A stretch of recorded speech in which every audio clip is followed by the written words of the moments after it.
Bismillahirrahmanirrahim. Alhamdulillahirabbil alamin. Ar-Rahmanir Rahim. Maliki yaumiddin. Iyyaka na'budu wa iyyaka nasta'in. Ihdinas siratal mustaqim. Siratal ladzina an'amta 'alaihim ghairil maghdubi 'alaihim waladdallin. Amin. Wassalatu wassalam ala Rasulillah wa ala alihi wa sahbihi wa man tabi'ahu wa nasarahu wa wala. Setelah kita mengetahui berkenaan dengan pengenalan atau ta'rif Freemason, pertubuhan atau penggerakan bawah tanah yang ditajuk oleh Zionis untuk menakluk dunia, mengembalikan kerajaan impian mereka yang pernah ditegakkan oleh Nabi Sulaiman alaihi salam yang menakluk dunia.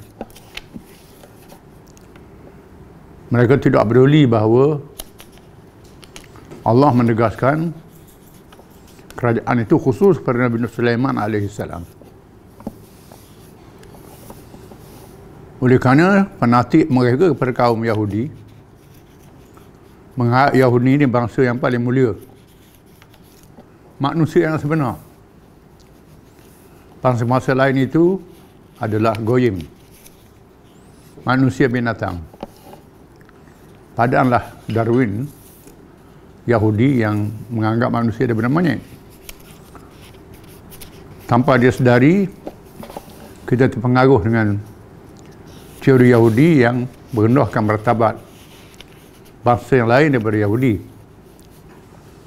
Padahal Allah mengatakan inna akramakum indallahi atqakum. Manusia paling mulia yang paling bertakwa pada Allah Ta'ala, bukan mengikut bangsa dan keturunan. Mereka bercanggah dengan dasar dan prinsip yang ditetapkan oleh Allah SWT. Di atas semangat perkauman Yahudi ini, mereka berjuang untuk menegakkan kerajaan dunia melalui pertubuhan Freemason. Kita dah baca minggu lepas dasar-dasar dia. Hari ini kita baca perancangan mereka. Mereka mempunyai perancangan jangka pendek dan jangka panjang yang rapi ke arah menguasai dunia dengan menyebarkan pengaruh dan ajarannya di kalangan pemimpin-pemimpin dan tokoh-tokoh dunia yang dianggap berpengaruh dan boleh menguasai keadaan politik, ekonomi dan masyarakat. Sebagai satu contoh, kerana ada Silat Agung masa bersatu mesti disokong oleh Freemason. Kalau Freemason tak sokong, tak naik dari Silat Agung masa bersatu. Begitulah pertubuhan antarabangsa yang dianggap paling berpengaruh. Persidangan Masoniyah Freemason yang diadakan di Perancis pada tahun 1923 Masihi mendedahkan bahawa dalam jangka pendek mereka berusaha ke arah mengadakan parti-parti politik yang menganut ajaran mereka untuk mempengaruhi beberapa banyak manusia yang akhirnya boleh dipergunakan untuk melakukan perkara-perkara yang menguntungkan gerakan Masoniyah, gerakan Freemason. Oleh kerana mereka lah yang menaja ideologi politik. Sama ada yang paling liberal, kapitalisme dan anak-anak buahnya, ataupun yang kiri, komunisme, sosialisme dan anak-anak buahnya. Maka mereka menaja parti-parti politik di banyak negara-negara dunia dengan tujuan untuk mengambil alih kuasa pemerintahan. Menurut kenyataan Masoniyah Freemason yang dikeluarkan pada tahun 1733 Masihi, bahawa mereka mempunyai jangka panjang menubuhkan negara antarabangsa yang berdasarkan demokrasi sebagai cara mencapai kuasa.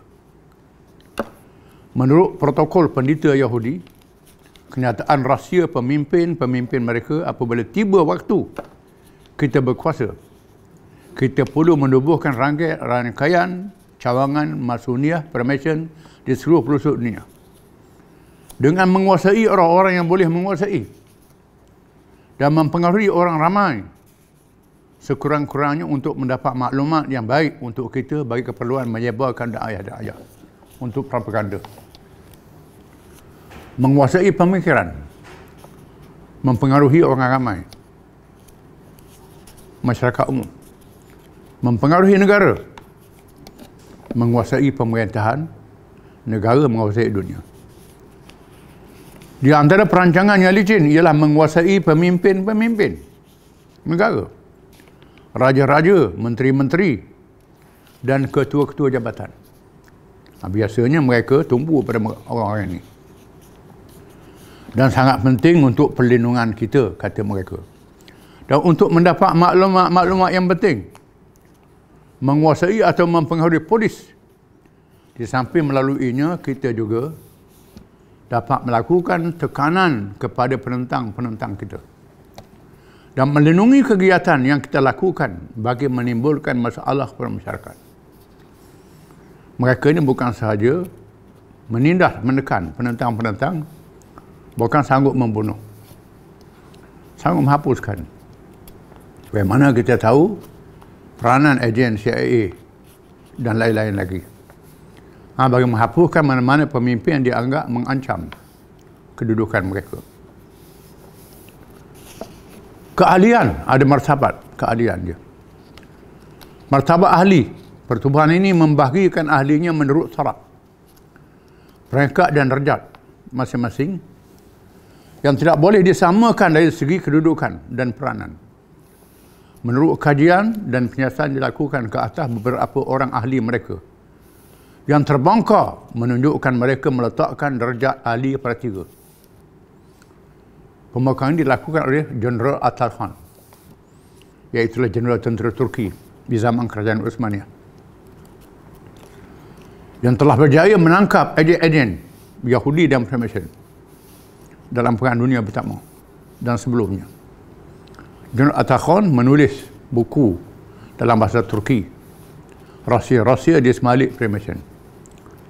Buku ini terjemah dalam bahasa Arab, mungkin dalam bahasa lain ada juga. Jeneral Atalhan ada buku yang mendedahkan peranan Freemason. Di antaranya keahlian. Dia bagi 3 derajat peringkat ahli dia. Yang pertama, ahli-ahli di peringkat permulaan ialah martabat pelatih yang perlu diajar dan diuji kepahaman dan kepatuhannya kepada Masoniah, pada Freemason. Ini peringkat ahli baru. Yang kedua, ahli-ahli di peringkat kedua terdiri dari kalangan orang-orang yang telah bersedia mengingkari ajaran agamanya. Yang kedua ni naik pangkat, orang yang sanggup lawan agama dia sendiri. Negaranya sanggup lawan negara. Umatnya, bangsanya khianat pada bangsa dia, sehingga bersedia untuk berkhidmat bagi kepentingan perjuangan Yahudi itu.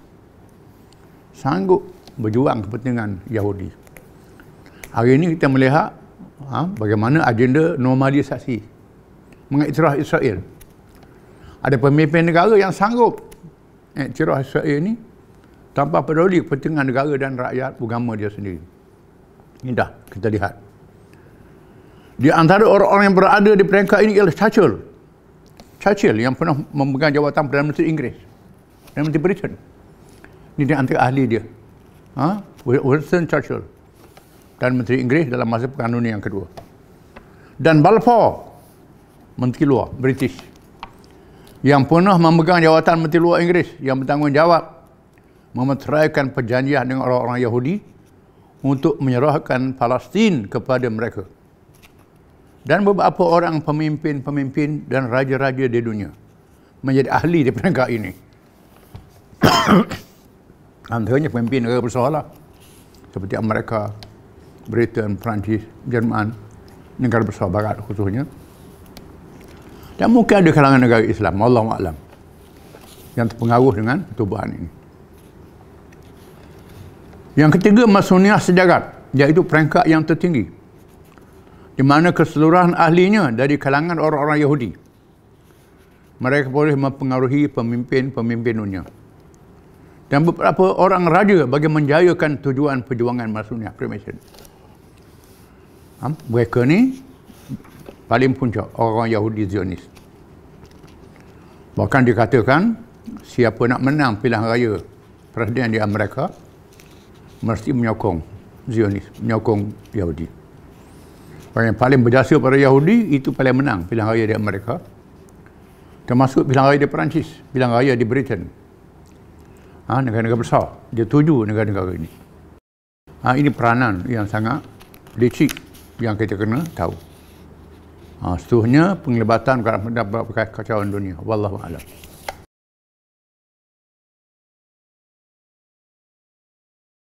Bismillahirrahmanirrahim. Rombongan Bani Hanifah.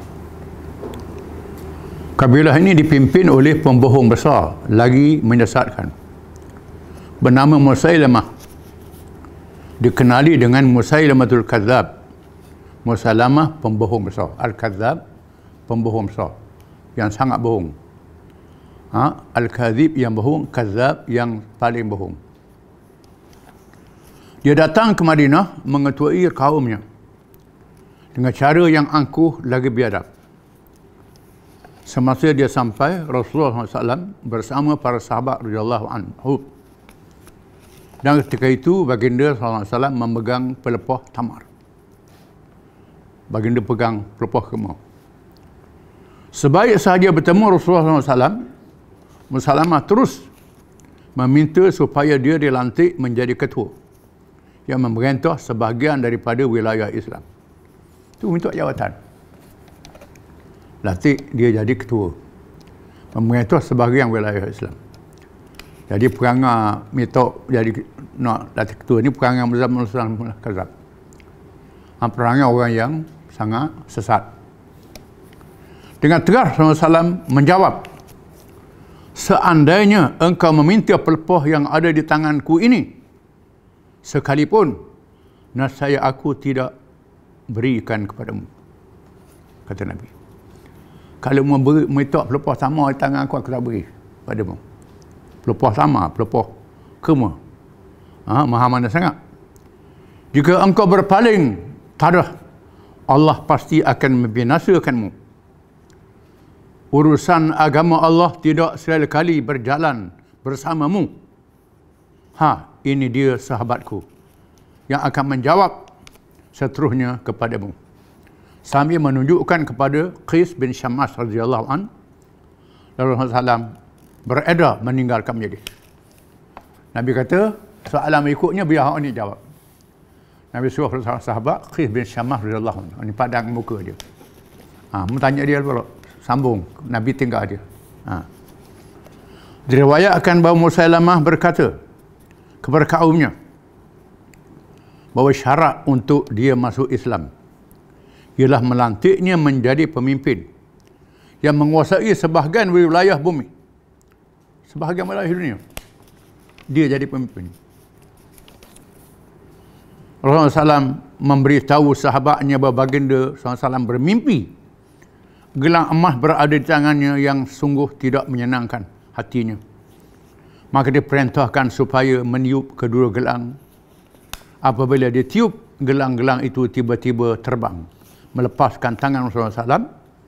Baginda mentakwilnya dengan kelahiran dua pembohong besar yang mengaku menjadi Nabi di masa hayatnya. Dalam hayat Rasulullah SAW, mereka ialah Musailamah Al-Kadzab dari Bani Hanifah dan Tulaihah Al-Ansi dari Sana'a, Yaman. Nabi beritahu sahabat, Nabi mimpi. Gelang emas duduk di tangan dia.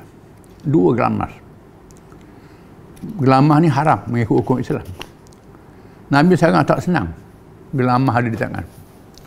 Lalu Nabi diperintah dalam mimpi itu tiup cambuk gelang itu terbang, hilang. Lalu Nabi mentakwilkan gelang emas ni menandakan akan berlaku peristiwa besar. Di zaman dia masih hidup, dua orang pembohong akan zahir mengaku jadi Nabi. Memang berlaku sungguh. Yang pertama ialah Musailamah Al-Kadzab, Bani Hanifah, pemimpin dia yang datang tadi. Yang kedua Tulaihah Al-Ansi di Yaman, Sana'a. Telah nanti kita akan baca kisah dia dalam buku Abu Bakar As-Siddiq radhiyallahu an.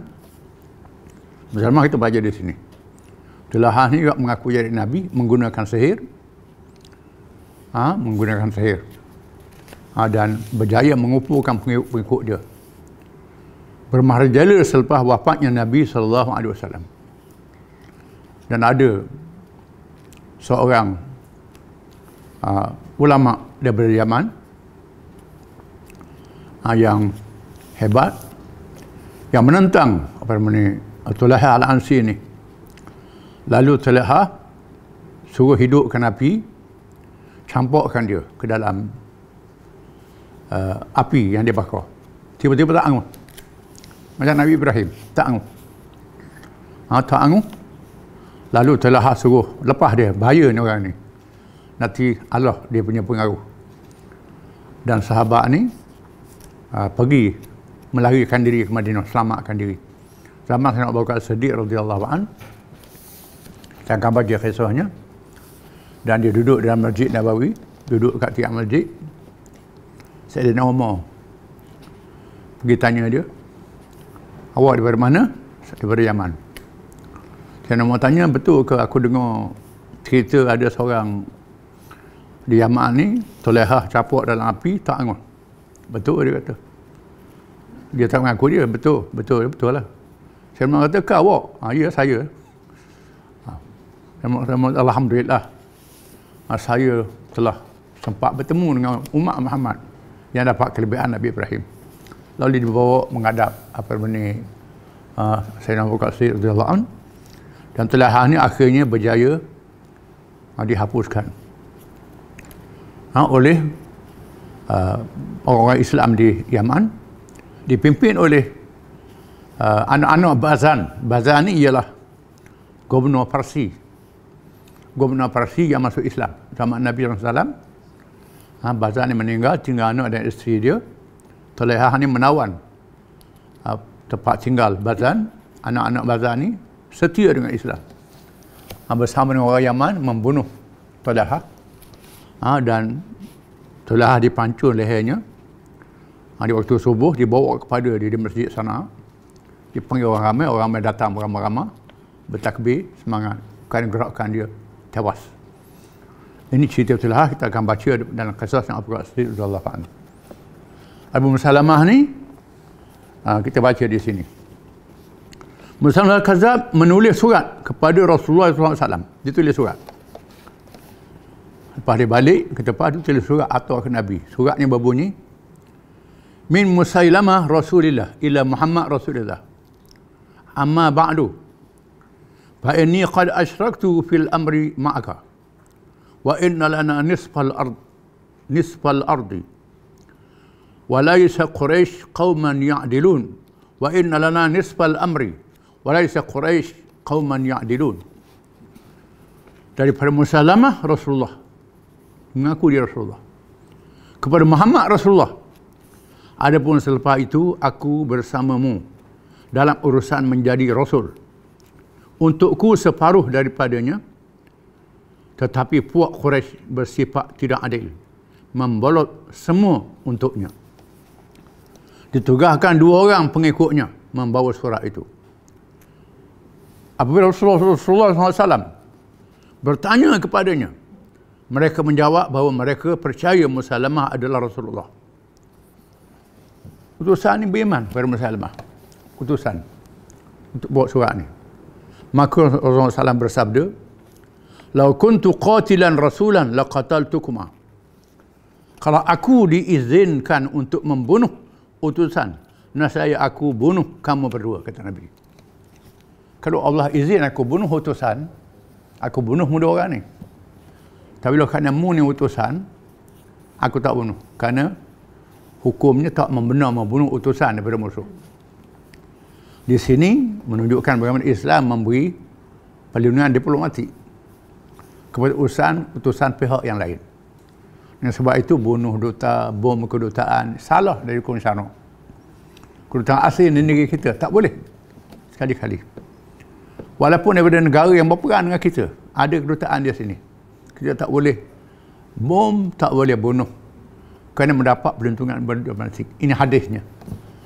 Sehingga utusan Muhammad Kazab yang Nabi sangat marah tu, bawa surat, dia mengaku dia percaya Muhammad. Nabi kata, kalau Allah izinkan aku bunuh, kamu berdua ni aku bunuh. Tapi kan Allah tak izin membunuh utusan, maka aku tak bunuh. Di sini menunjukkan bagaimana hukum memelihara diplomat. Ini kita kena sedar. Walaupun daripada negara musuh. Rasulullah SAW memerintah supaya surat pembohong itu dijawab. Rasul sahabat itu surat jawab. Bismillahirrahmanirrahim.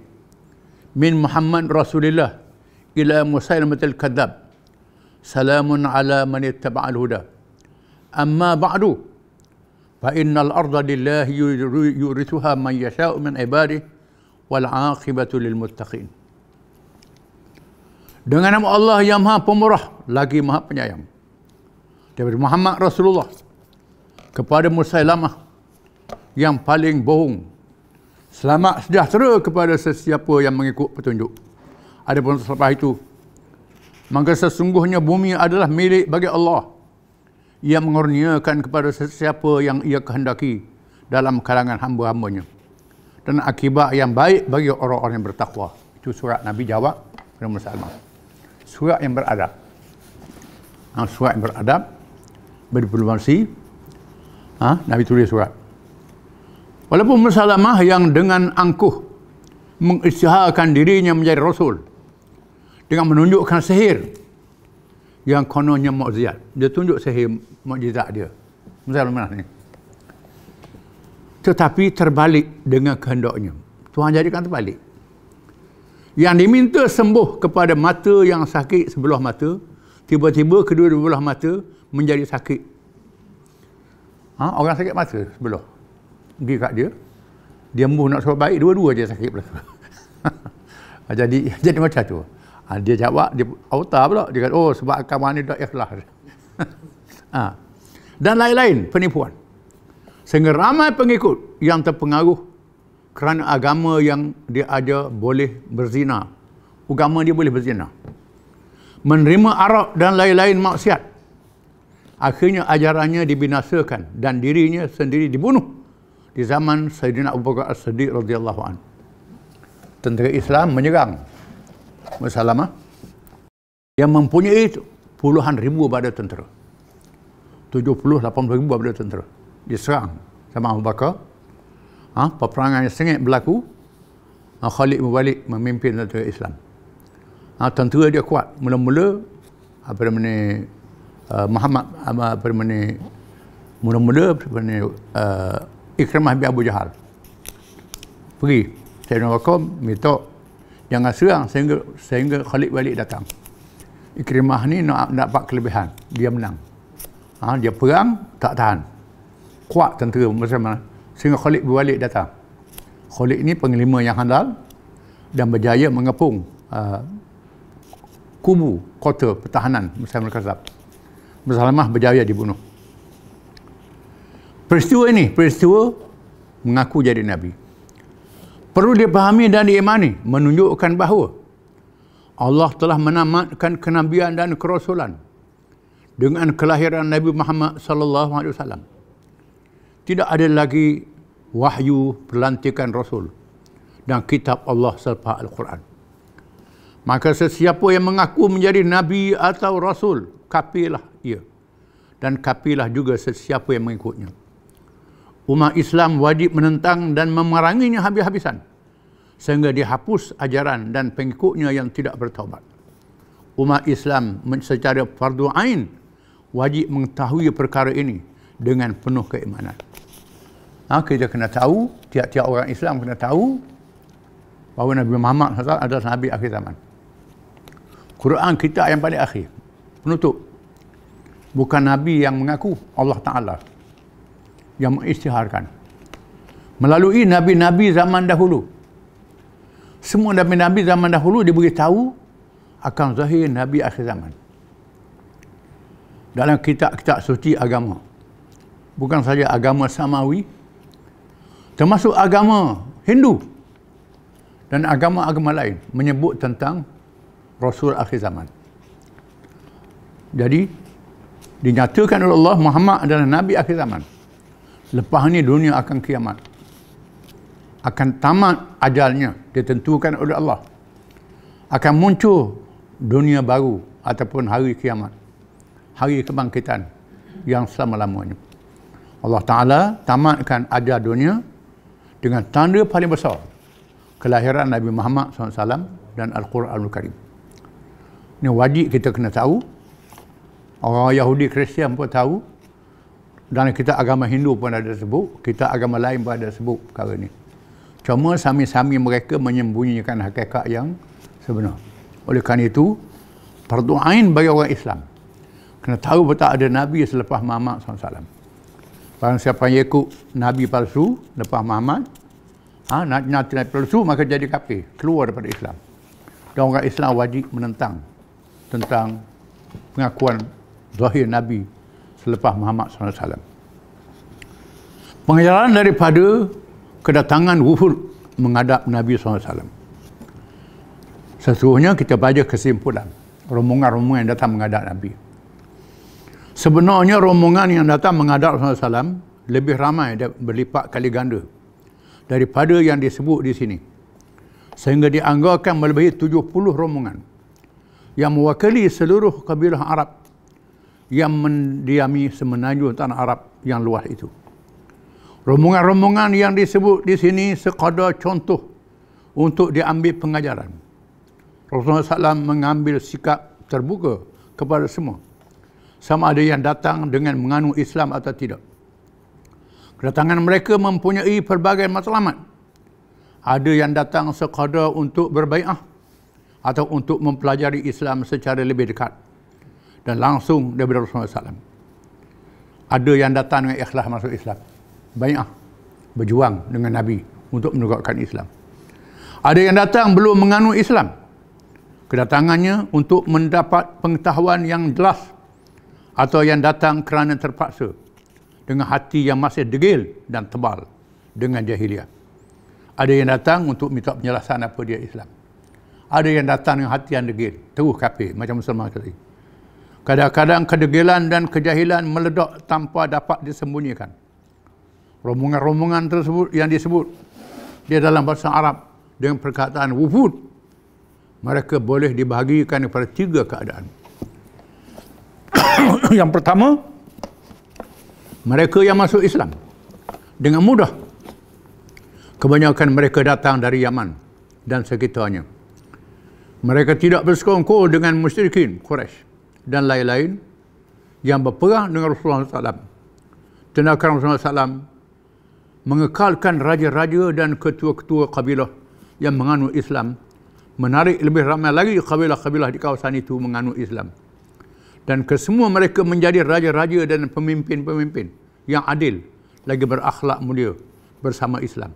Satunya berdakwah dengan baik dan berjihad dengan gagah berani. Yang pertama, banyak Yaman dan sekitarnya.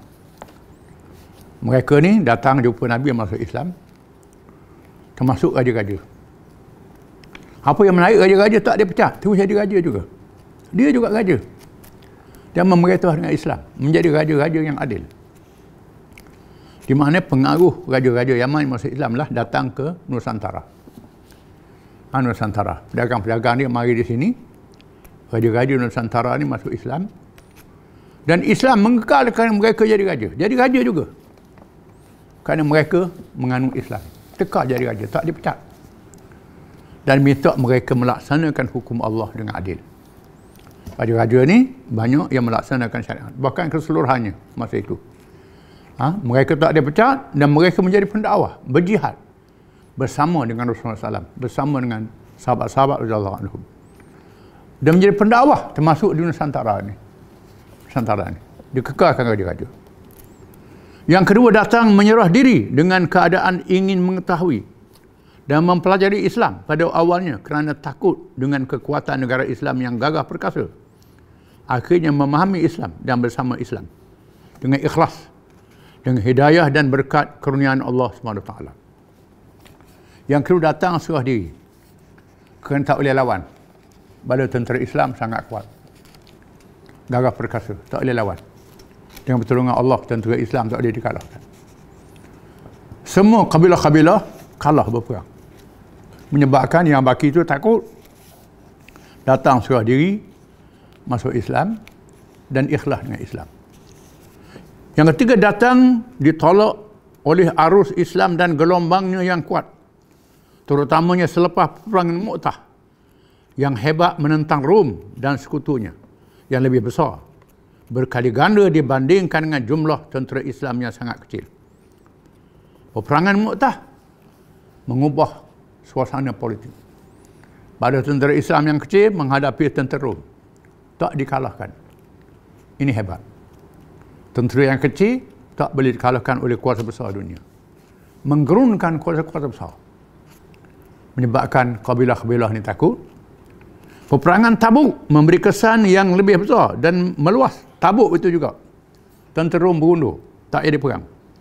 Ada yang datang dengan semangat jahiliah yang masih menebal tetapi menyerah kalah. Dan duduk di bawah pemerintahan Islam tanpa menganut Islam. Mereka dijinakkan dengan keadilan Islam dan sifat Rasulullah SAW dan para sahabat radhiyallahu anhum yang begitu murni dan menarik. Mereka ini pada asalnya terpaksa masuk Islam. Tapi tengok akhlak Nabi baik. Akhlak sahabat-sahabat baik. Menyebabkan mereka segan dan mereka dididik dengan akhlak Nabi dan sahabat-sahabatnya. Benih tarbiyah yang ditanam oleh Rasulullah SAW ke dalam diri mereka yang melahirkan sifat-sifat yang terpuji yang menarik. Di samping itu ada juga yang dijinakkan dengan harta zakat, faid dan ghanimah yang agak lama sehingga ianya berlanjutan selepas wafatnya Rasulullah SAW. Ada yang dijinakkan dengan harta. Nabi beri zakat bagi amal Allah. Nabi beri daripada faid, daripada cukai. Dia beri kepada mereka untuk tarik mereka kepada Islam. Ini bukan rasuah. Ini dakwah. Kepentingan agama lain pada rasuah. Kena faham. Kepentingan bukan kepentingan diri manusia. Kepentingan untuk menegakkan agama Allah Subhanahu Wa Taala. Dia beri zakat. Bukan para ulama mengatakan bagi amal Allah ada 3 jenis. Yang pertama, yang sudah masuk Islam. Untuk dijinakkan lagi rapat dan mesra dengan Islam, lebih kuat lagi. Yang kedua, yang dijangka masuk Islam, dia beri juga bantuan. Yang ketiga, dia tak bermusuh dengan Islam kalau beri bantuan. Ini termasuk bagiannya. Ini pendapat mazhab Maliki. Ada juga segelintir yang angkuh dengan sikap dan sifat jahiliah. Mereka terus memerangi tentera Islam. Walaupun setelah wafatnya Rasulullah SAW, golongan ini bergabung dengan kumpulan yang murtad dan pengikut pembohong-pembohong besar, nabi-nabi palsu yang menarik pengikut dengan hawa nafsu menghalalkan yang haram seperti zina, arak, merampok dan lain-lain, serta ajaran tanpa salat dan ibadat yang lain. Penentangan terhadap orang ini memakan masa sehingga di zaman Abu Bakar As-Siddiq radhiyallahu anhu. Puak-puak yang degil berperang, bila Nabi wafat bergabung dengan puak yang murtad. Ada puak yang masuk Islam murtad semula, bergabung dengan puak-puak yang degil ini. Dan dilindungi oleh kuasa besar dunia, Parsi dan Rom. Kita akan baca kemudian. Namun mereka dipadamkan oleh Khalifah Abu Bakar As-Siddiq radhiyallahu anhu. Wallahu a'lam.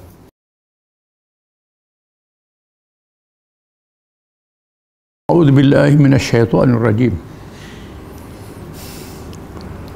Wadda ta'ifatun min ahli al-kitab law yudhillunakum wa ma yudhilluna ila anfusahum wa ma yash'urun. Ya ahli al-kitab lima takfuruna bi ayatillah wa antum tashhadun. Ya ahli al-kitab lima talbisuna al-haqqa bil batil wa takfuruna al-haqqa wa antum ta'lamun.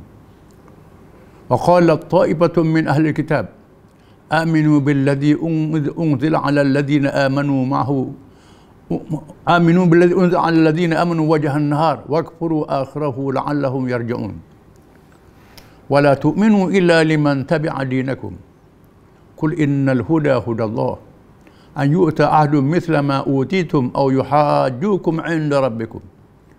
Qul innal fadla biyadillahi yu'tihi man yasha' wallahu wasi'un 'alim.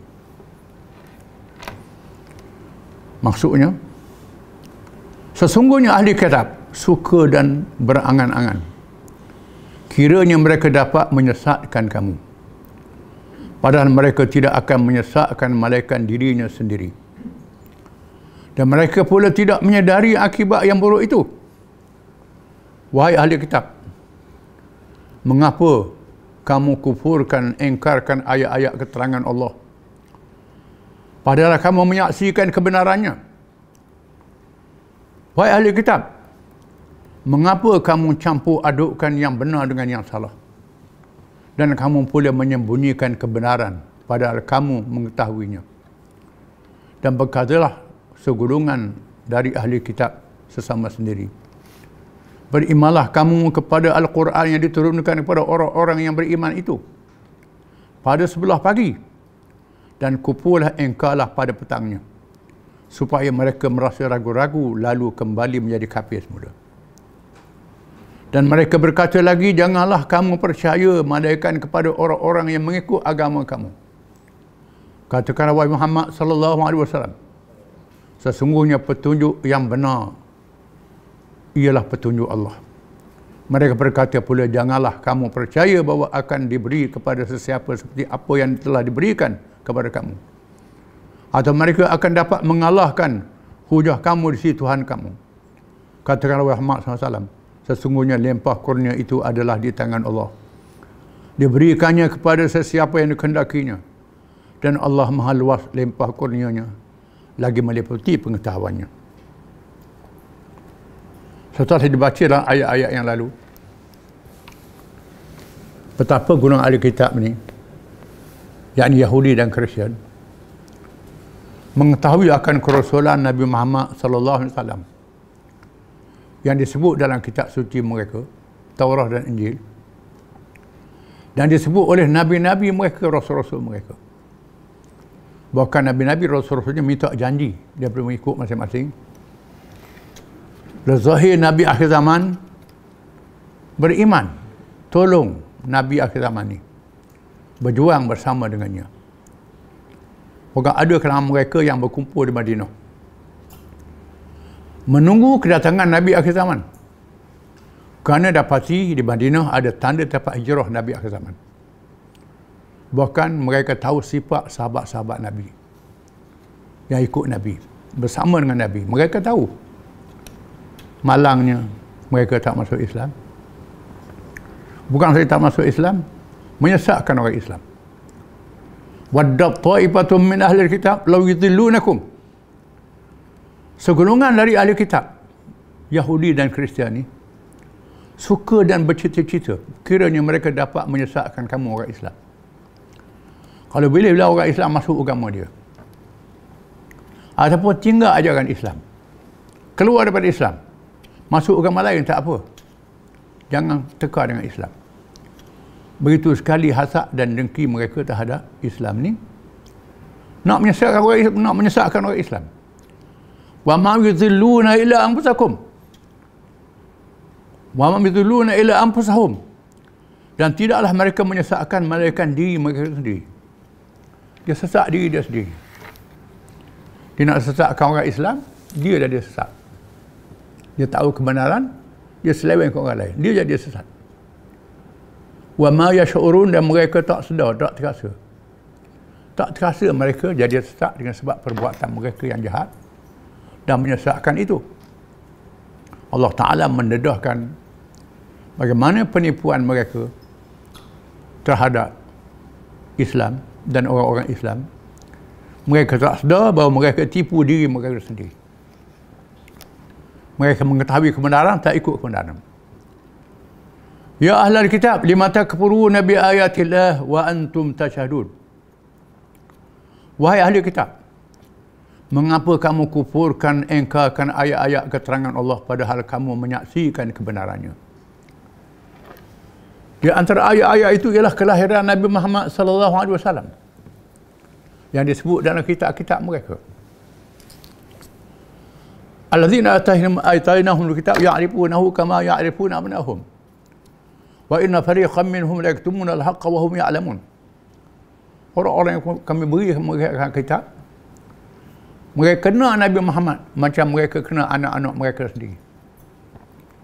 Tetapi mereka menyembunyikan kebenaran dalam keadaan mereka tahu. Ini ternyata terdapat padri-padri yang masuk Islam. Di antara Abdullah bin Salam radhiyallahu an yang melihat tanda-tanda Nabi ada pada diri Nabi SAW. Lalu dia datang berhujah dengan Nabi. Tanya beberapa soalan. Soalan-soalan ni tak boleh jawab mereka seorang Nabi. Bila Nabi jawab, setelah puas hati, Abdullah bin Salam masuk Islam. Termasuklah dalam ayat syahid Allah yang kita baca dulu. Padri Kristian daripada Syam datang. Tanya Nabi apakah saksi yang paling besar. Nabi baca ayat syahid Allah. Padri ni masuk Islam. Bahkan di zaman ni pun ada padri-padri yang masuk Islam. Padri-padri yang mengkaji Quran, mengkaji Bible, mengkaji Taurat, masuk Islam. Kalangan Yahudi pun ada masuk Islam. Seperti Muhammad bin Asad, penulis yang terkenal. Itu Yahudi itu. Maryam Jamilah. Semua dah meninggal dunia. Ini Yahudi masuk Islam. Kerana kaji. Dan termasuk kalangan missionary. Ditugaskan mengkaji agama untuk lawan Islam. Masuk Islam. Menandakan keterangan Nabi akhir zaman ada dalam kitab-kitab mereka. Mengapa kamu kufur engkau ayat-ayat keterangan? Bukan di sana nyata hukum-hukumnya. Daging babi haram. Mereka halalkan daging babi. Kerana ikut selera pengikut mereka. Ini catatan. Mereka pindah ayat Allah. Tahu benar. Tapi tak ikut. Ya ahlal kitab. Lima talbisuna al-haqqa bil batil wa taktumuna al-haqqa wa antum ta'lamun. Wahai ahli kitab, mengapa kamu campur adukkan yang benar dengan yang salah? Dan kamu pun menyembunyikan kebenaran padahal kamu mengetahuinya. Mengapa kamu campur aduk benar dan salah? Mengetahui Islam ini benar, mencampur dengan yang salah. Ikut yang salah.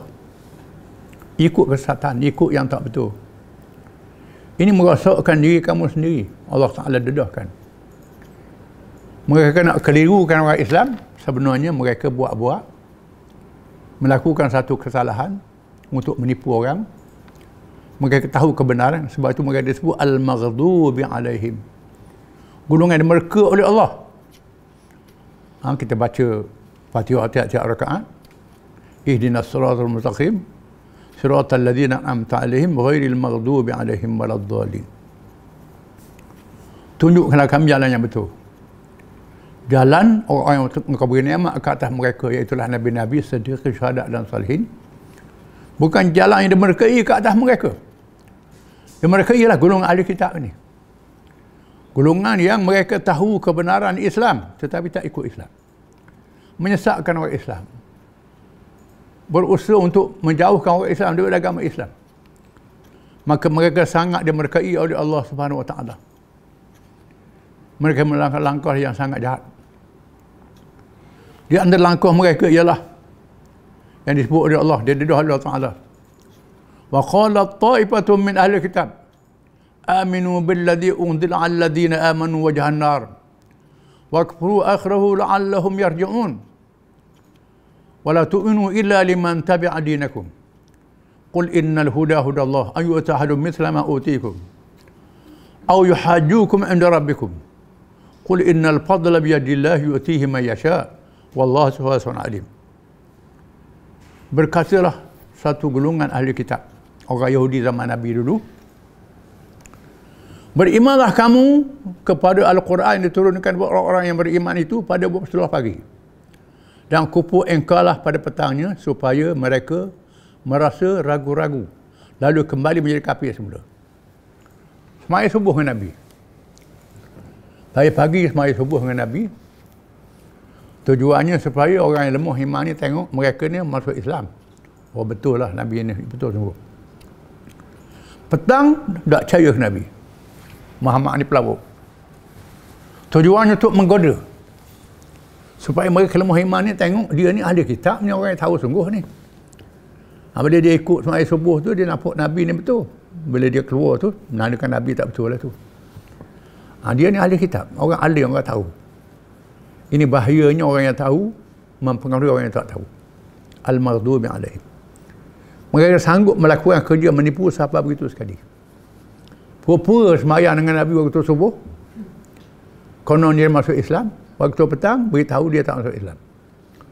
Dia tahu Nabi ni tak betul. Dia tahu. Tujuannya mempengaruhi mereka yang lemah iman. Sebab begitu sekali, godaan yang dilakukan terhadap orang Islam. Kita sambung minggu depan pula. Wallahu a'lam.